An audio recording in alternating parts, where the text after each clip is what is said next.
Estamos de nuevo. Vamos a invitar a Iván. Vamos a invitar a Iván. Pues, ustedes saben que eh, a esto aquí uno es el que para el carro, el que sirve el bistec eh, y el que pasa la mopa, ¿no? Es decir, uno tiene que hacerlo todo porque si no se incrementan los costos tremendamente. Iván Acosta, ok. Iván, estás invitado. ¿Qué sucede? Ok, aquí está Iván Acosta. Bienvenido, Iván. Hermano, Palmera o algo así. Hola, hola Alejandro, ¿cómo estás? Dame un segundito, por favor. Como un paraguas. Vamos a ver aquí. No, no, no. Tienes la cámara mal puesta. Ponlo al revés, volteala. Hay una... Vamos a ver.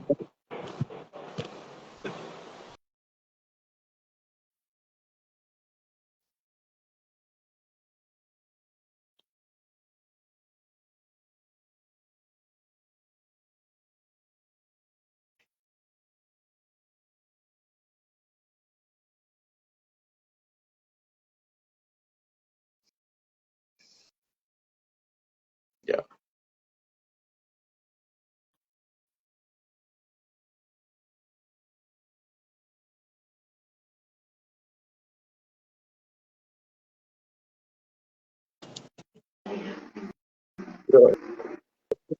Ahora sí te veo a ti. ¿Cómo estás, Ale? Muy buenas noches. Buenas noches. Bienvenido a la tercera temporada de La Máscara. Todas las máscaras de la Nación Máscara. Eh, Un placer. Mire, Iván, yo arranqué a 10 para las 8. Ahí se tomó un pitch, se conectó un par de personas, ahora tengo 3 en sala, eh, pero se va a ir sumando la gente.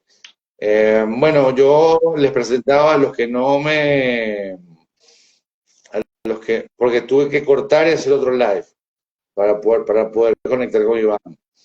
A los que no me escucharon, Iván es el director de PGA Group, una empresa consultora especializada en recursos humanos, en talento humano, ¿cierto, Iván? Sí, así es, especializada en gerencia, talento humano, organización y estrategia. Además, eres director de Benancham y das clases en la Católica, ¿no? En la LUCAP. Sí, ya para los muchachos que se están graduando, final de año, ya quinto año, ya ahora cuarto año, ya digamos pasando ya al mundo laboral y después a posgrado. Así estamos. Sí, sí, sí. Eso es muy bonito. Yo di clase en la Católica entre 2016 y 2017. Lo que pasa es Así, que no resultó muy rentable, decidí dejarlo, pero bueno, mire Iván, yo comentaba que Venezuela es un país, chico, que lo tiene todo, ¿no? Si te pones a ver, tenemos las reservas probadas de petróleo más grandes del mundo, tenemos minerales preciosos, tenemos las playas más paradisíacas del mundo, los Roques, todo eso.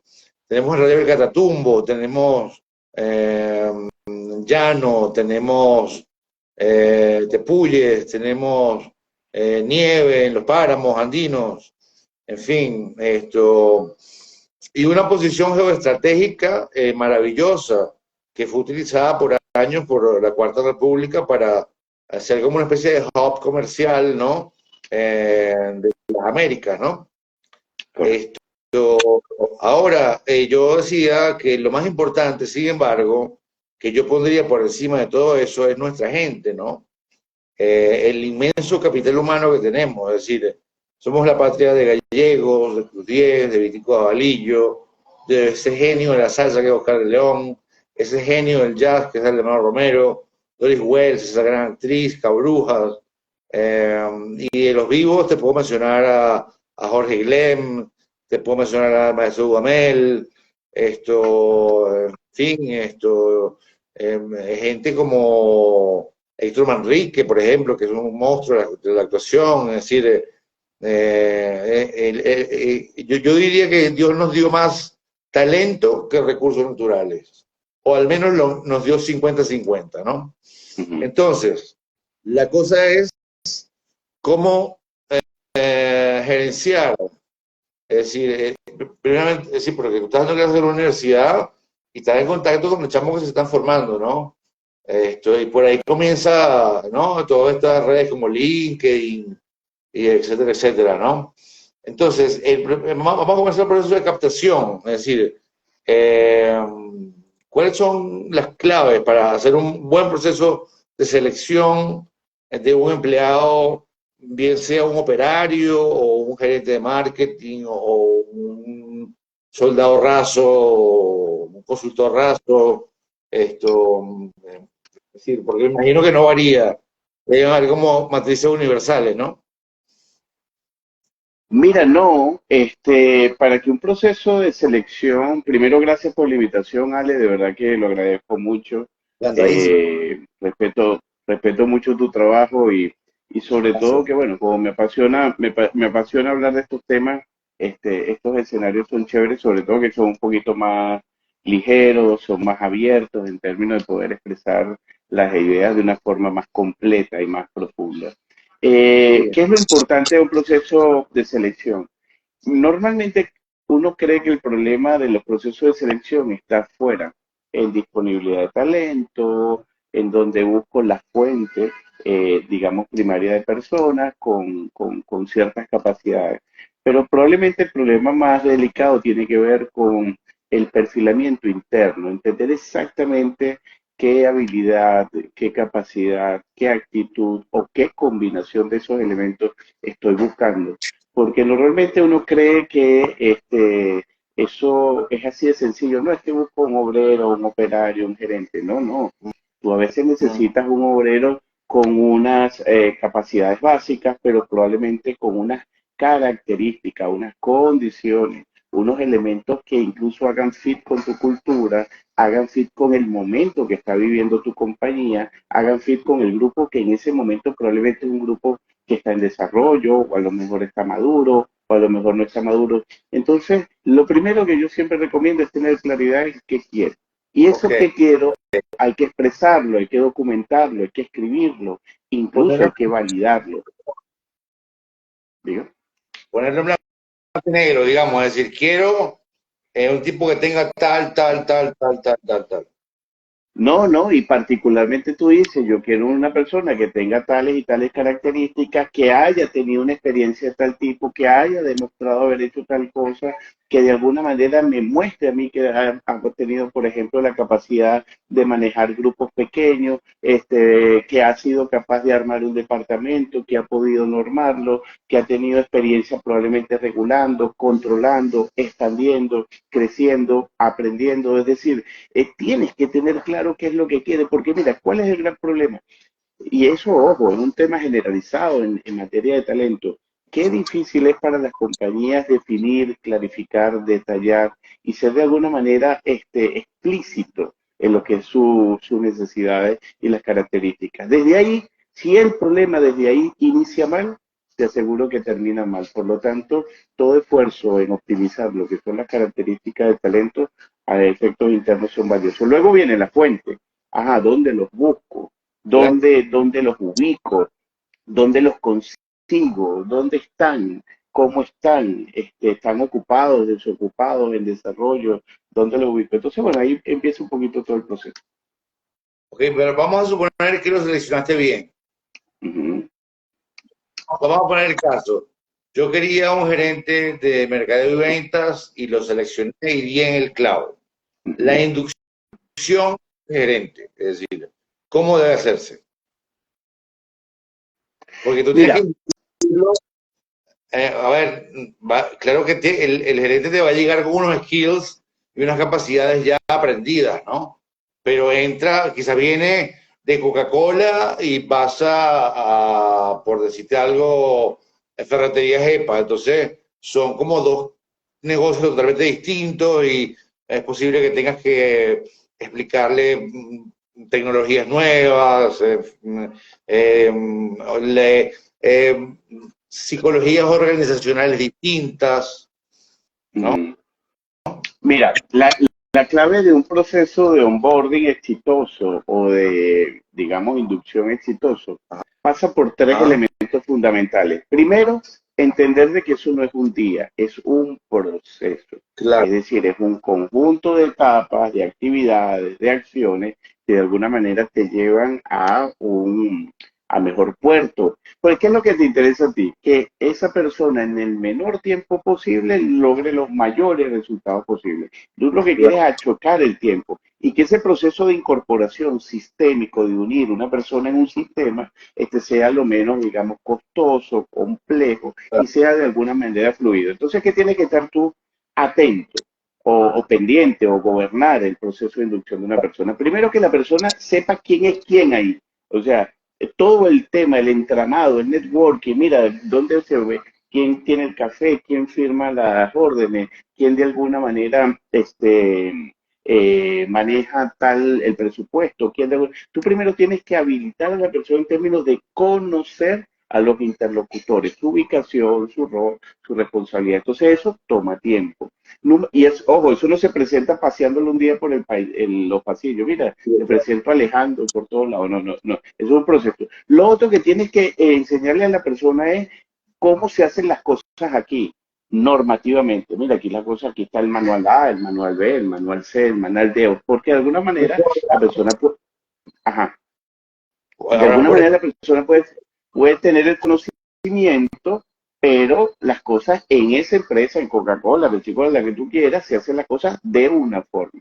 Entonces hay que habilitar a la persona para que conozca cómo se hacen las cosas allí, en ese campo de forma específica. Y lo otro que es importante en el tercer punto es, de alguna manera, tú tienes que garantizar que esa persona tenga claro qué esperas tú de él en ese brevísimo tiempo. O sea, claridad, expectativa. ¿Qué quiero yo en los primeros 100 días? ¿Qué quiero yo en los primeros 60 días? ¿Qué espero yo de ti? Y esa combinación de con quién, cómo y para qué es la clave de un proceso de inducción exitoso. ok.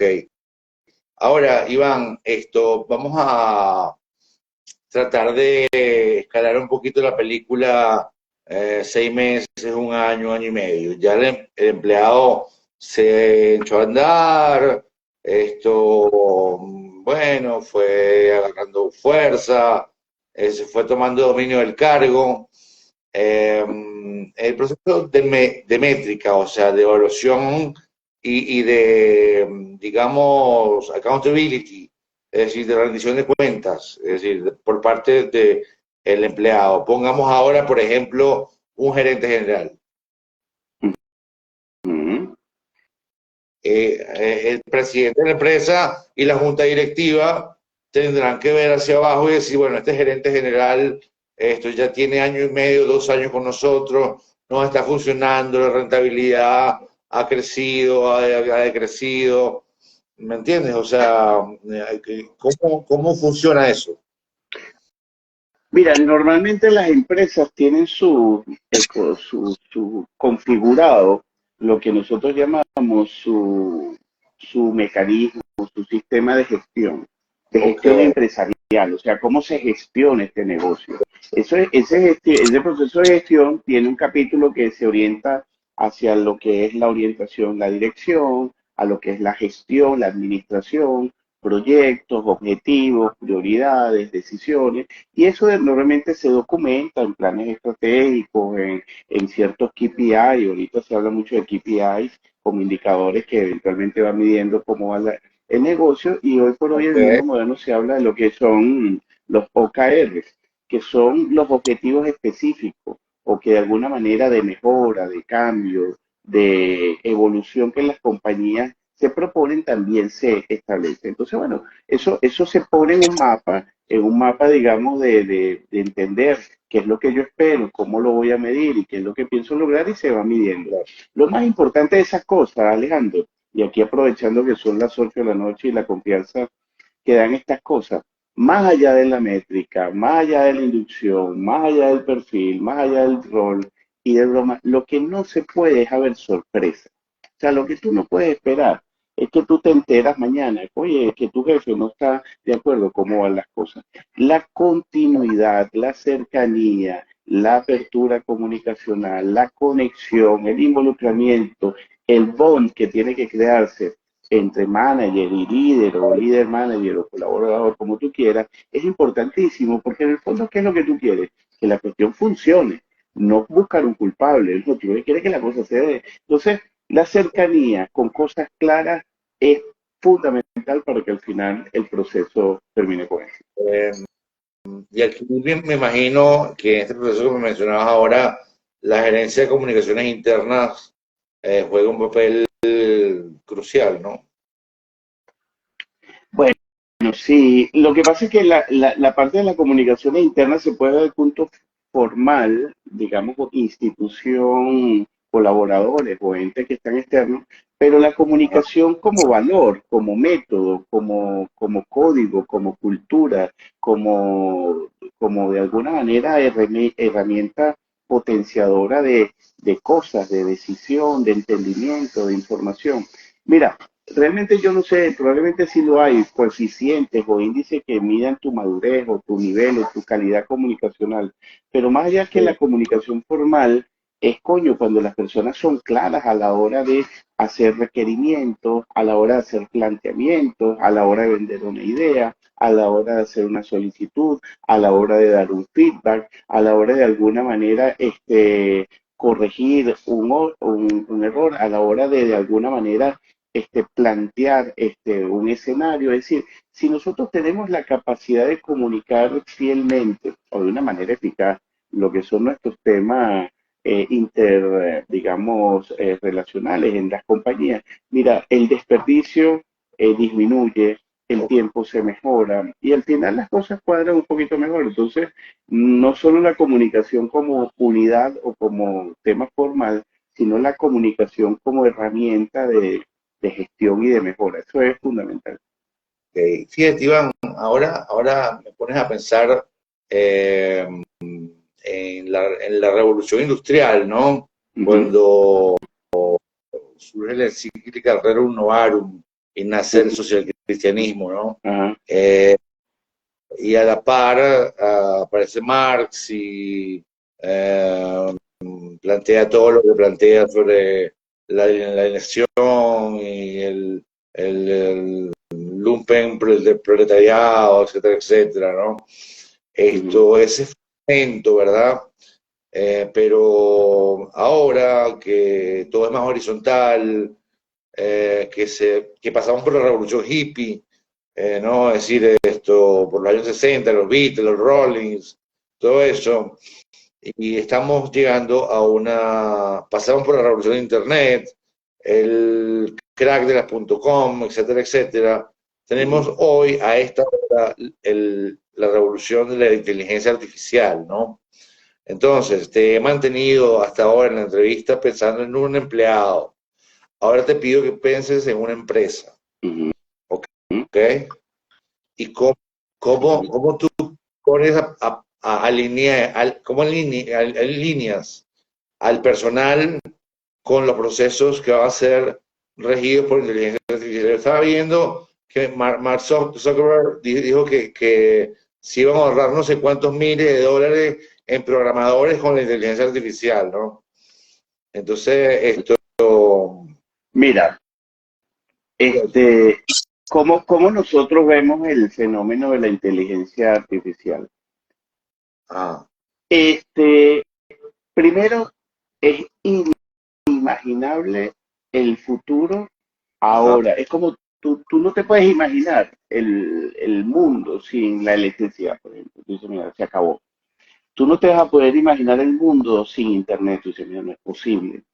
Y también estamos en una revolución industrial donde tú no te vas a poder imaginar el mundo sin tú trabajar con tu asistente virtual o tu asistente de inteligencia artificial. Ya tú no vas a poder estar solo en el trabajo. O sea, ya a partir de este momento usted tiene de forma asignada, directa o indirecta, usted tiene un asistente que no es que es más inteligente que tú, pero de alguna manera es un hombre fiel, capaz de hurgar y de alguna manera hacer una N cantidad de trabajo de altísimo valor. que de alguna manera resume muchísimo tiempo para tú optimizar y potenciar su trabajo. Entonces, a partir de este momento, los empleados, los trabajadores, independientemente de donde estén, van a gozar de forma directa o indirecta de unas capacidades de procesamiento, de entendimiento, de relacionamiento, incluso de análisis que de alguna manera va a facilitar y optimizar su trabajo. Si no lo Sí, vemos pero, así y pensamos que es un sustituto sí, o que va a quitar mi trabajo, no estamos haciendo nada, porque mira, ¿qué tanta tecnología se ha inventado en los últimos años? Muchísima, tanto en términos industriales como de alguna manera en términos de servicio y en términos informáticos. Pero eso ha significado que ha habido menos empleo, no.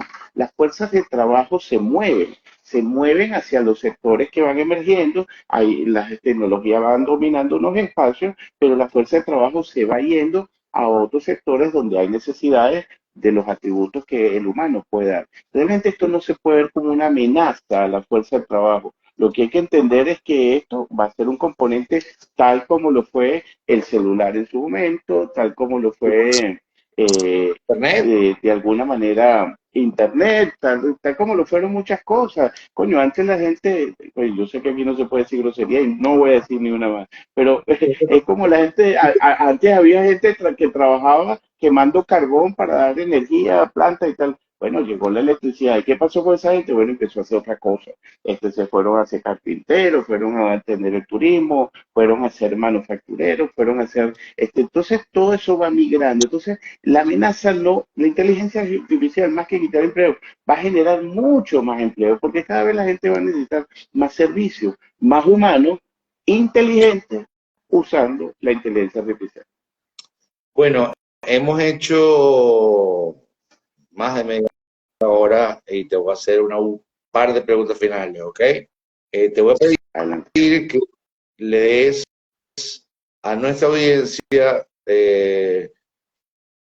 algunos consejos prácticos para este año que va a ser incierto, que va a ser áspero, que probablemente va a ser duro, es decir, desde la perspectiva de los recursos humanos, es decir, buenas prácticas que podrían aplicarse en 2025. Mira, la primera práctica, que el primer gran consejo que yo le daría es conozca cada vez más a las personas que trabajan con usted. Entiendan, conózcanlo, conózcanlo en qué andan, en qué no andan, qué van necesitando. Tenga un conocimiento más profundo de su fuerza de trabajo, porque a la medida que usted lo conozca más como profesional y como su persona, usted podrá ser más asertivo a la hora de tratar a esa persona y de alguna manera hacer que ante estas circunstancias que son tan complejas, esa persona tenga una conexión especial con usted. Entonces, lo primero es conocer profundamente y detalladamente a sus trabajadores. Eso por un lado. Número dos, no incurra en costos de reposición. No deje que alguien valioso se le vaya, que después usted diga, bueno, lo repongo, porque el costo que supone reponer un talento es inmenso. Porque bien sea la persona que se fue, dejó de operar, dejó de producir, no tienes garantía de conseguirte a alguien equivalente, y de alguna manera lo que tú piensas que te vas a ahorrar por un lado, lo vas a terminar gastando por el otro. Entonces, primero, conozca muy bien sus trabajadores. Número dos, no juegue el costo de reposición. Y número tres, refuerce, invierta todo lo que pueda en aumentar su capacidad organizacional, que no es otra cosa que invertir en gente y en cultura. Cree una cultura un poquito más potente, cree unas personas con más capacidades. Ahorita Venezuela tiene un déficit de capacidades. Yo te hago una pregunta, ¿cuántas personas ahorita hablan dos idiomas, tres idiomas? ¿Cuántas personas tienen estudios de cuarto nivel? ¿Cuántas personas tienen de alguna manera conocimientos técnicos profundos de procesos, de máquinas y tal? Todo eso se ha reducido enormemente. Por lo tanto, la capacidad, la capacitación tiene que ser un recurso fundamental. Entonces, número uno, te resumo, conozca a sus trabajadores, no juegue el costo de reposición, invierta en cultura y en gente, y por último, el liderazgo. El liderazgo de alguna manera potencia o destruye una compañía. Iván, estoy encantado de que hayas sido tú la persona con la cual abrí la tercera temporada. orgullosísimo además porque eres un crack y eso lo sabe todo el mundo del mercado. Tuvo gente y así como entraron salieron, pero sí tuvimos buena audiencia, ¿no? Quiero aprovechar para anunciar y comentarte que el martes a las 8 de la noche voy a tener a Pedro Quintana de Atenas Group. Vamos a estar hablando de consumo. Vamos a estar hablando de consumo. Tú sabes que ellos tienen toda la data al detalle, bueno, pues al dedillo, ¿no? Entonces, bueno, vamos a estar haciendo un personaje por semana y la semana de arriba va a ser el señor Germán Pacheco, que es el presidente y gerente general de IBM Venezuela, ¿no? Para hablarnos de inteligencia artificial. IBM está muy activa con el... Pregúntale a Germán por Watson. Eso es una máquina que es capaz de todas las bases de datos del procesamiento de una organización.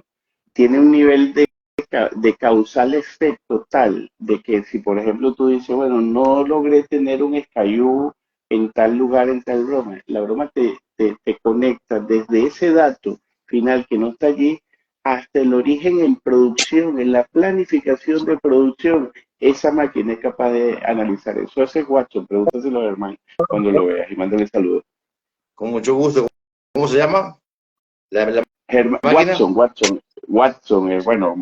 es un procesador, el procesador más potente en el mundo en términos de inteligencia artificial. Estamos viendo para la semana cuarta, sí, invité a Andreina Mujica, está el profesor Ramón Piñango, él es invitado también. Andreina Mujica es una gran artista plástica, está entre París y Francia, entre París y España, perdón. Bueno, pues tú sabes, siempre también nos gustaría tener, por ejemplo, esa niña Laura Chimara, que está haciendo esta cosa tan linda con la poesía y la música. Es decir, queremos que la sea un podcast de temas duros, pero dar de vez en cuando una caricia al público joven con cosas más frescas, ¿no? Porque de repente no todo el mundo entiende esto que tú y yo hablamos aquí y pues la gente quiere ver a María Conchita. Voy a ver si consigo María Conchita. ¿Estás invitada, María Conchita? Invítame cuando vayas, invítame a María Conchita para verla, tengo tiempo de hablar. Gracias, Ale. Suerte. Que tengas una bella noche. Igualmente para ti la audiencia. Cuídense mucho. Feliz tarde. Feliz noche.